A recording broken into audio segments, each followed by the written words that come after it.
Welcome everybody to this incredibly amazing, glorious event. A long time in coming. My name is Pamela Des Barres, and I am considered the world's most famous groupie.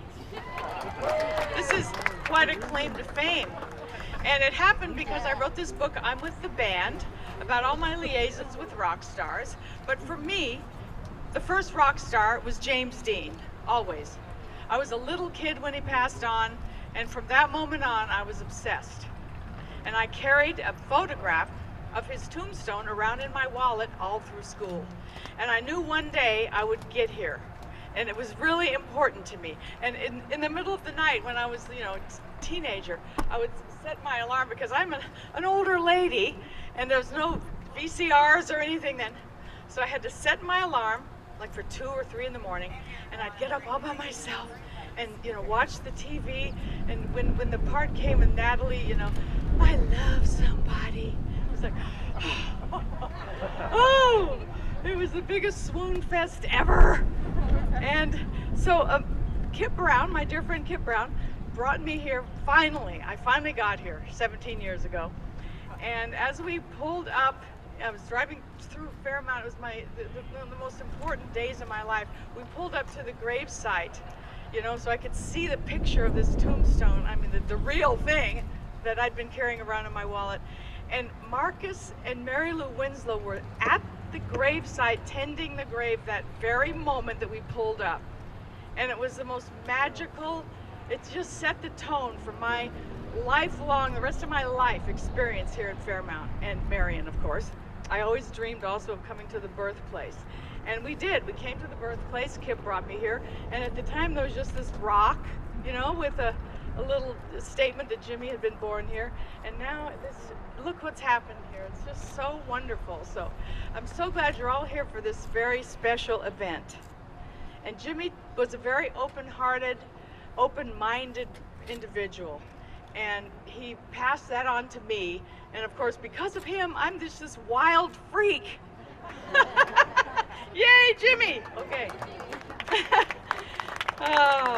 And there are several people who were very instrumental in making this project become a reality that David Loehr has asked me to thank. We want to thank the Community Foundation of Grant County and the Grant County Convention and Visitors Bureau for realizing the importance of this passion project and for their generous donations that help to make this lasting tribute a reality. You can applaud for all these people. Halstead Architects and Bowman Construction for their highly skilled work and the professional quality and detail that they put into building this memorial.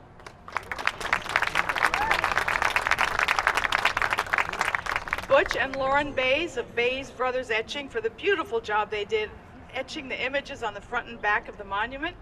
Can you please stand up wherever you are? Stand up. Yay! Right on. Beautiful. And thanks to Loretta Tappan, Eric Marshall, and all the staff at Main Street Marion.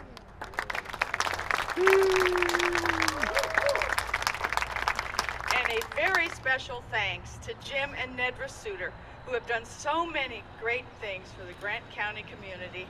It was Jim who was the driving force in seeing this project through. Jim and Nedra, would you please stand up? Hey!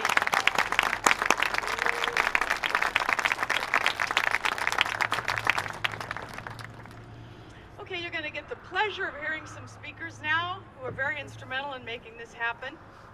And I'd like to introduce first Loretta Walker Tappan. As director of Main Street Marion for the past several years, Loretta has made many wonderful things happen in downtown Marion and has organized numerous unique events, including the First Friday events, Thursday picnics in the courtyard, and loads of downtown beautification projects. Loretta?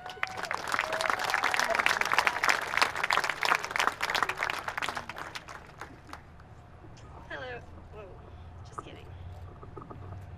Can you hear me okay? Hello everyone. This is a rare honor to speak at this dedication ceremony and to sit among these stars on this legend's land. It's a humbling feeling, and it's more special than I even have words for. In fact, I have fumbled over words over several weeks leading up to this, knowing that I was going to be one of the speakers. And it's hard to adequately describe how significant this moment is. So the best way I can do it is to go through my feelings. For example, when I first walked up to this memorial, my first word, my first thought was, wow. And behind that word, wow, was this overwhelming mix of emotion: happiness for our community, wonder at the beauty that this corner has become. Isn't this beautiful?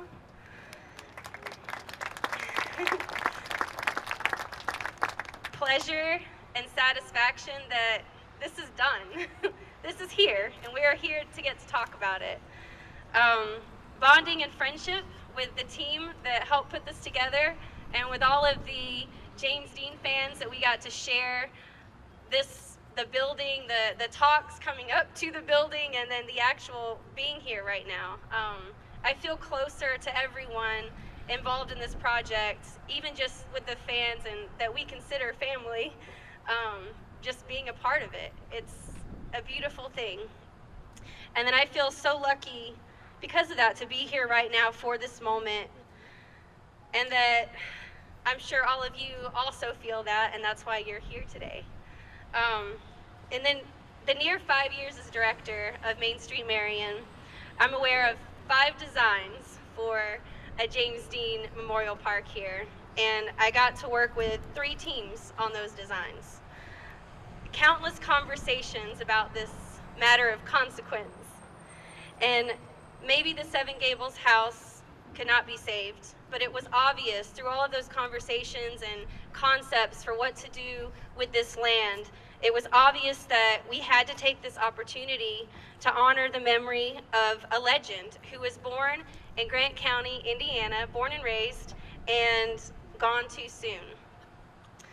Approximately 9 months ago, when Jim Suter told our stellar team with passion that we had to do something to include this as a complimentary project on our downtown plan, I knew later that day that soon Jim Suter would be my guest at the James Dean Film Festival, and that I was going to introduce him to David Loehr, who I knew was going to show him a design for this property.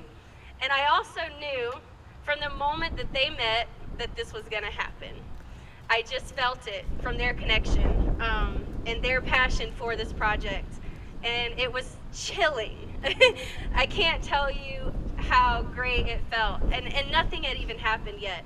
But just 9 months later, here we are. So I was right, it did happen. And all it took was an introduction. The best introduction I've ever made in my life.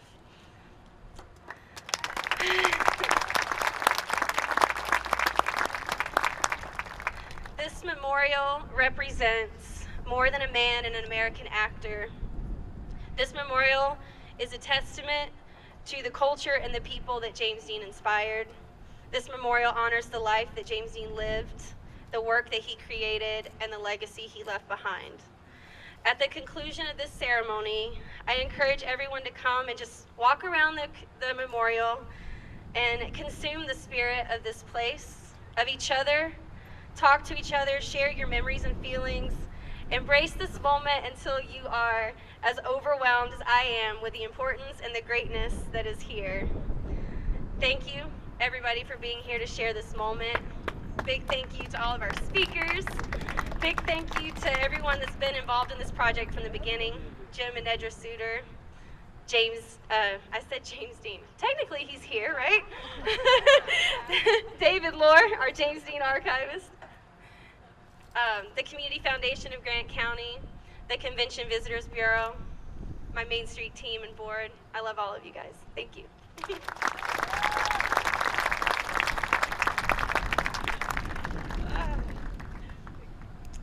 Okay, now it is my honor to introduce my friend David Loehr, James Dean's champion and keeper of the flame, David and Lenny at the James Dean Gallery bring together the family of France from all over the world and have created this gathering place for all of us to hang out, all the James Dean lovers to connect and unite and be one with James Dean, you know. Anyway, they've had this gallery for 27 years, and Dave's imagination and belief has actually made this day happen. David Loehr.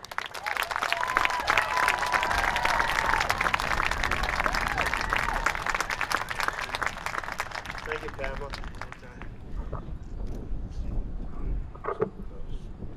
Thank you all for coming. This is quite an experience. As Loretta said, it was 9 months ago that I brought these little drawings to Karen Iverson and Jim Suter, and Jim looked at them and said, "Great, let's do it." And within a couple of weeks, we had a team together, Halstead Architects and Bowman Construction. We had weekly meetings for, I'd say, about 2 months, and ironed out all the details, pulled it all together, and here it is. So.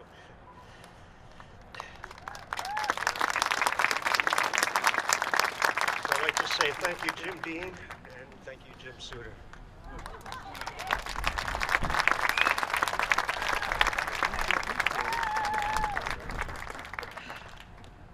All right, representing City Hall and Mayor Seybold, please welcome Chief of Staff, Mandy Woods.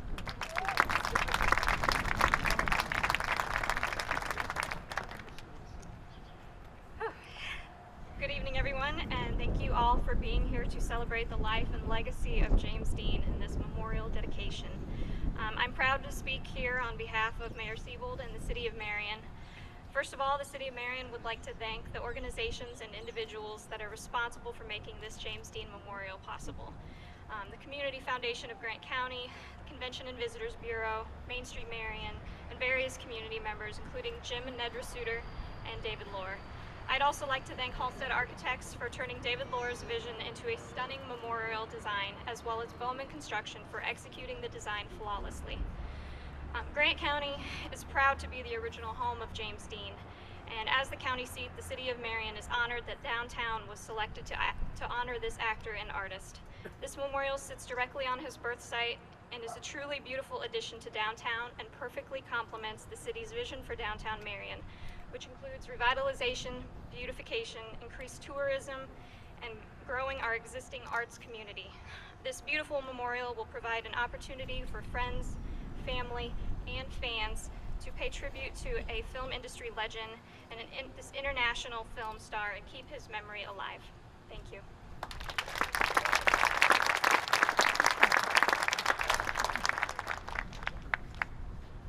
It is now my pleasure to introduce Jimmy's first cousin, Marcus Winslow Jr., who is like a brother to Jimmy. Marcus treasures and protects James Dean's memory and legacy and has been such a kind and gracious host to Jimmy's fans for all these decades. And we really appreciate it, Marcus. We really appreciate it. You too, Mary Lou. You know, coming from the heart, you guys, you have really done way beyond the call of duty here. So thank you so much. Marcus Winslow Jr.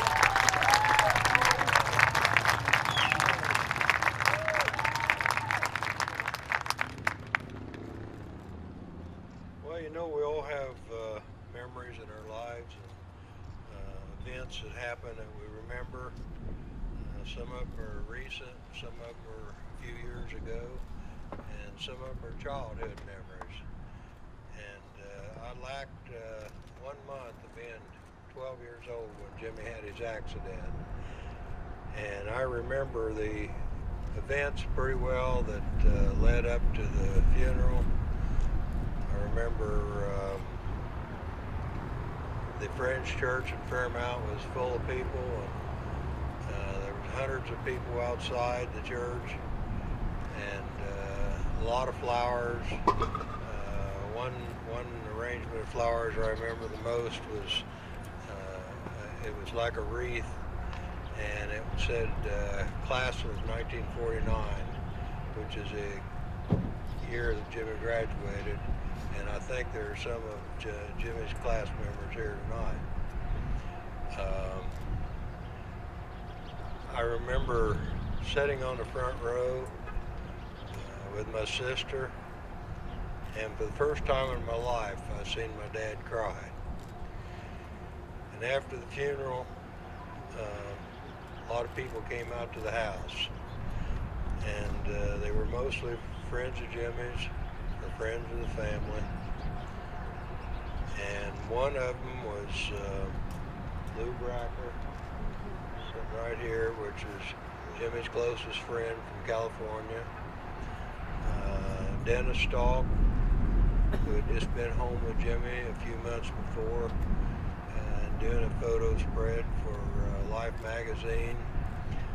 A young friend of Jimmy's by the name of Nick Adams, who was trying to break into television and motion picture.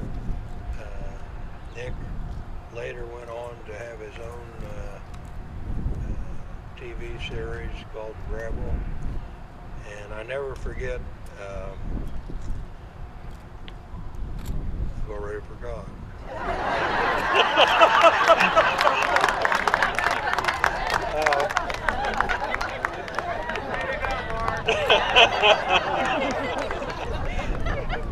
Nick had told Warner Brothers he was going to come to the funeral if he had to hitchhike, and he didn't have the money for a plane ticket, so Warner Brothers advanced him the money for a plane ticket, and then he didn't have a suit to wear.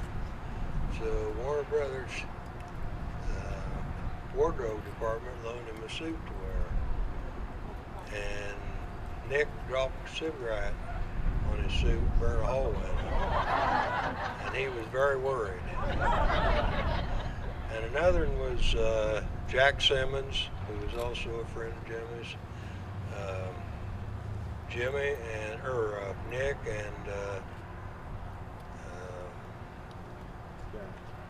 Nick and Jack Simmons. Yeah. They both had been in Rebel Without a Cause as gang members, very small parts. And Jack had also appeared in a TV drama called The Dark, Dark Hour, and that starred James Dean and the future President of the United States, Ronald Reagan. And a couple other people were Zen Harvey and James Loehr. Both of those were ministers that spoke at Jimmy's funeral. And I remember Mr. Loehr had a 55 Ford Thunderbird, brand new, and I was really impressed with that. And we sat around there for quite a while, and one thing led to another, and Mr. Loehr said, "You want to go for a ride?" And I said, "Well, yeah." So we got in the car and we rode about a mile from home, and he stopped the car and he got out and he said, "Come on." He said, "You're going to drive." Well, I'd driven Dad's pickup, of course, all over the farm, and I'd driven tractors since I was 6 years old, and sometimes on the road. But of course, I'd never driven anything like a Thunderbird. And so I got in there and slid behind the wheel and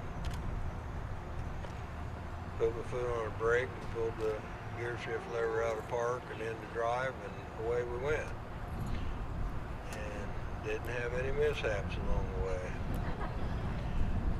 And another one that was there was Henry Ginsberg.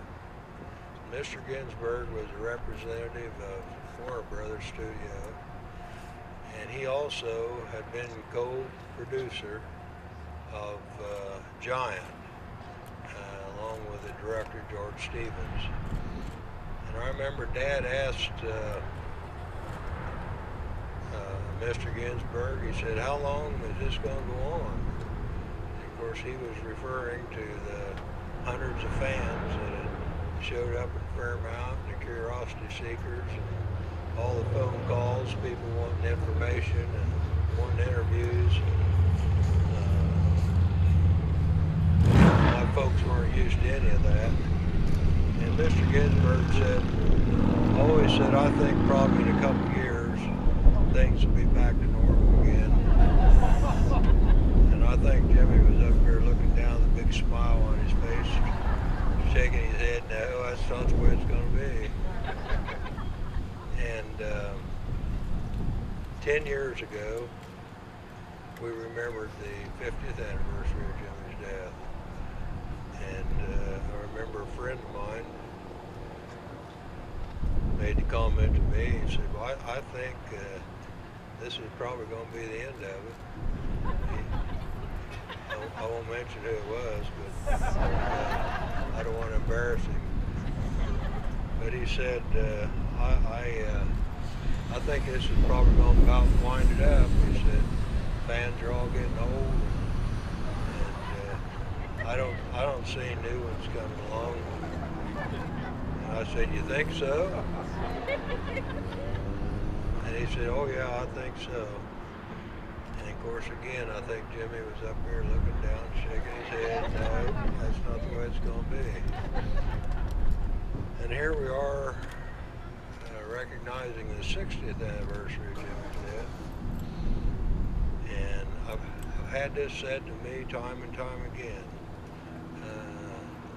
There was no one before James Dean, and there's been no one since James Dean that captured the world's attention and kept it like he has, especially so many years after his death. And you know, we have people here today from England and France and Australia. I'm gonna have to look at my notes here. Belgium, Greece, Japan. So he's definitely made an impact world over. And I think long after I'm gone, and perhaps long after everybody's gone that's here today, James Dean is still going to be pulling people into Grant County. And Fairmount will always be the hometown of James Dean. And Marion will be the birthplace of James Dean. And now that Marion has this beautiful monument, it'll give the fans a place to come and sit down and rest if they want. They can read the inscription on the back of the stone. They can touch it. They can do whatever they want.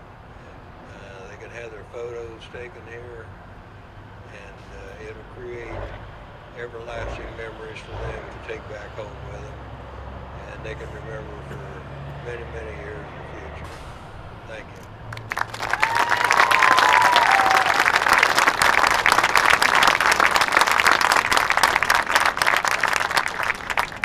That was so wonderful, Marcus. Thank you for those memories. That was just beautiful. You know, since we do have some members of the class of 49, I would love for them to please stand up. Class of 49, Fairmount High School. Yeah!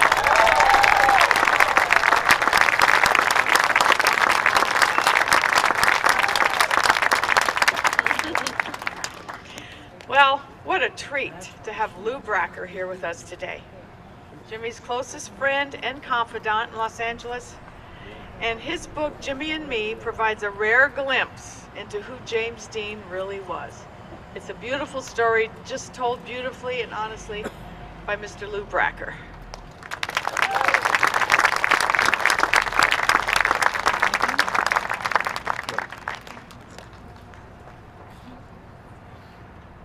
I'm going to read most of this because I'm way too old to memorize my lines. On February 8th, 1931, this piece of land we are standing housed the Seven Gables apartment, occupying an apartment for Winton and Mildred Dean. On that day, Mildred gave birth to a son, James Dean, right here at 4th and McClure Streets in Marion, Indiana. And this is where Jimmy lived and spent the first 6 years of his life. In my opinion, this is the one place on earth that a James Dean commemorative park should be. And I personally congratulate and thank those who were responsible. Earlier today, many of us celebrated Jimmy's short life at the annual memorial service. I emphasize the term celebrate because I really doubt we need a ceremony to remember James Dean. And the opening of this James Dean Park, memorializing his actual birthplace, seems so fitting and such a wonderful close for me to a day with Jimmy. There is another park 2,000 miles away in Los Angeles. And of course, I refer to LA's famous Griffith Park. I bring this up to make a point about the James Dean phenomenon. Griffith Park, for those who don't know, houses the famed Griffith Observatory and the Greek Theater, the LA Zoo, and golf courses. And it even goes down into the San Fernando Valley to riding stables, where Jeremy first took me to show me his horse Cisco. And while the observatory was famous for a long time before Rebel Without a Cause, Jimmy gave it a whole new meaning and generated intense interest from young people all over the world. Yes, it extends for 4,300 acres, and yes, it contains all that I have told you. But there is a plaque in place at the Griffith Observatory. It was not put there simply as a gesture. This plaque is as important to the park as anything else I have mentioned. The plaque commemorates James Dean in the movie Rebel Without a Cause. And to me, the plaque represents the amazing impact that Jimmy's scenes from Rebel at the observatory have had on generation after generation of teenagers. That plaque has made the observatory a destination for thousands of tourists and fans that never would have visited Griffith Park. Be that as it may, this park, the James Dean Memorial Park, is much more personal, much more pertinent. It honors a boy who was born here and grew up here. It sits in his home state, among his family and people who knew him. It is a Hoosier Park in the Hoosier state and honors a native Hoosier. And this park can be visited at any time by his family and his friends and his fans. I have read writers and historians who call Jimmy a cultural icon, a major movie star after only 3 films, or, and I quote, a symbol of teenage disillusionment and social estrangement. Writers have used big words and high-sounding phrases to describe Jimmy.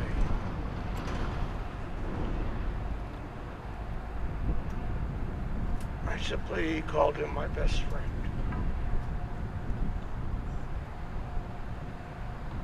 I have been asked many times, including today, what do you think Jimmy would think about all this?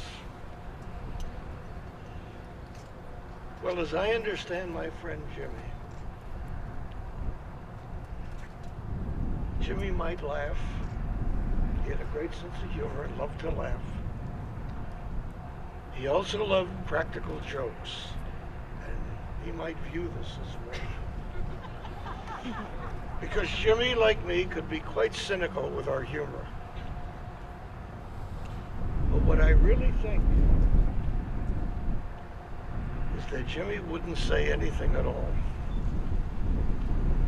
He would remain inscrutable with that half smile on his face, as I've seen him do so many times with people, and let you figure out what he's thinking. But inside, Jimmy would be pleased on many levels. After all, Jimmy is a Hoosier.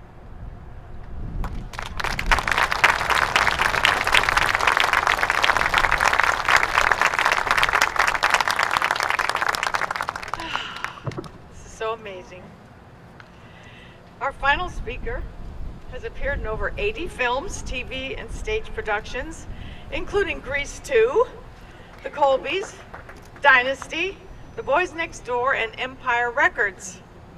He's been a devoted fan of James Dean for many, many years, and he's quite a gentleman and a charmer. Please welcome Maxwell Caulfield.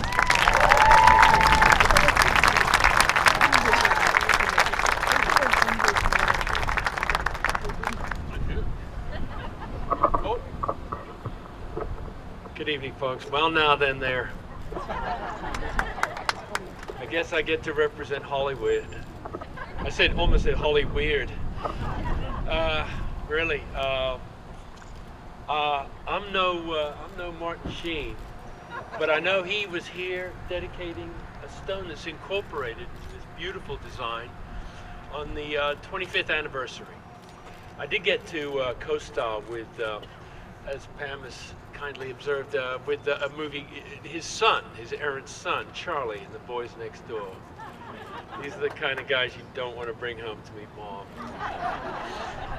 But obviously, I'm here because of the impact that he had on my life, the direction he gave me, the pure inspiration. And again, even though I'm not in the league of the Leonardo DiCaprios and the Sean Penns and the Johnny Depps, these guys all will be first to acknowledge the impact that Dean had on them, and how he gave them really the rocket fuel to go for the brass ring. And I think at the end of the day, this beautiful monument that the suitors have been very important in making sure happened to realize David Loehr's dream. I think that it's along the lines of what Marcus Winslow was saying, which is that it's here to not only remind people of Jimmy, but it's also, frankly, to convey the idea that, you know, as an artist, it's important to express yourself. And there's quite a hotbed of artistic spirit here in this town. And the young boys and girls of this town must feel that they can take something from Jimmy's success and use it to fuel their own. Because believe you me, I wouldn't have ended up in Grease 2 aping Jimmy as much as I could if really I hadn't got to study those beautiful pictures that Dennis Stock took just down the road there in Fairmont all those years ago. And then, of course, on the incandescent presence that he brought to the silver screen. I was lucky enough to meet all of his leading ladies. Unlike the aforementioned superstars, I actually got pretty close with a few of them. There's no room for interpretation there. In spite of Liz Taylor's infamy. But they were all beautiful women. I got talking of which, my beautiful wife Juliet Mills, who you may know from Nanny the Professor and from Passions. She was on the soap opera Passions for all those years.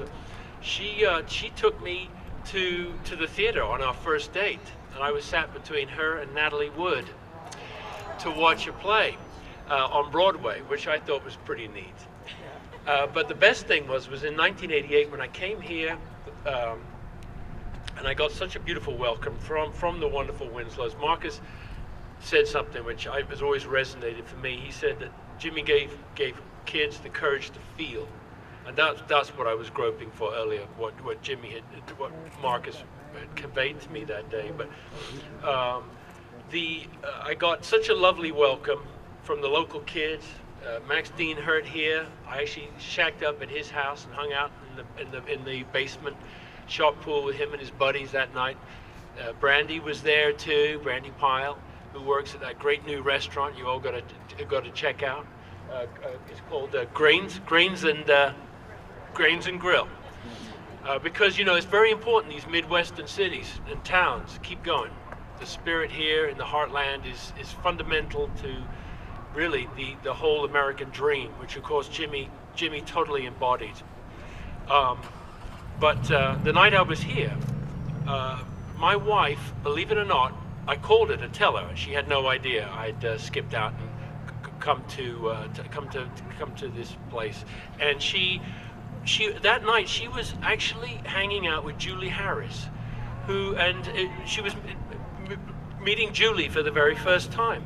And actually, she was doctoring her. Julie wasn't well, and the two of them were in a theater on the East Coast, just about to pass the baton. It was a summer stock situation, and I just thought that was magic. And once you tap into the Dean zeitgeist, it's extraordinary how the connections happen. And Jimmy brings great luck to people, in spite of the tragic demise, the accident. The fact of the matter is that he is something to aspire to be, the artist, the soul that he, the release that he gave on that screen made people recognize something in themselves. They always said that Jimmy, people didn't just want to be like James Dean, they felt like James Dean, and that's why his spirit endures and why he will still be around here for the 100th anniversary, and still chuckling with that indelible smile and that beautiful spirit. And as I say, I feel really blessed to be here tonight. Thank you.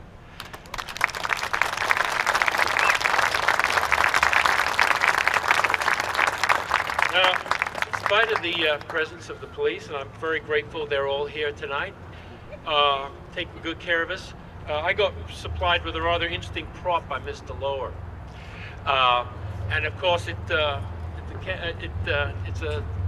it's something that you'll immediately recognize as a critical prop from his stellar movie Rebel Without a Cause. So without further ado, I'm going to invite you all up here, but first I got to cut the ribbon.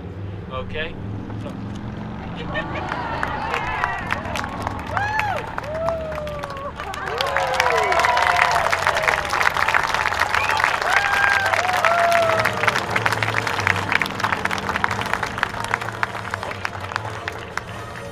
Cut my fingers. Thanks, folks.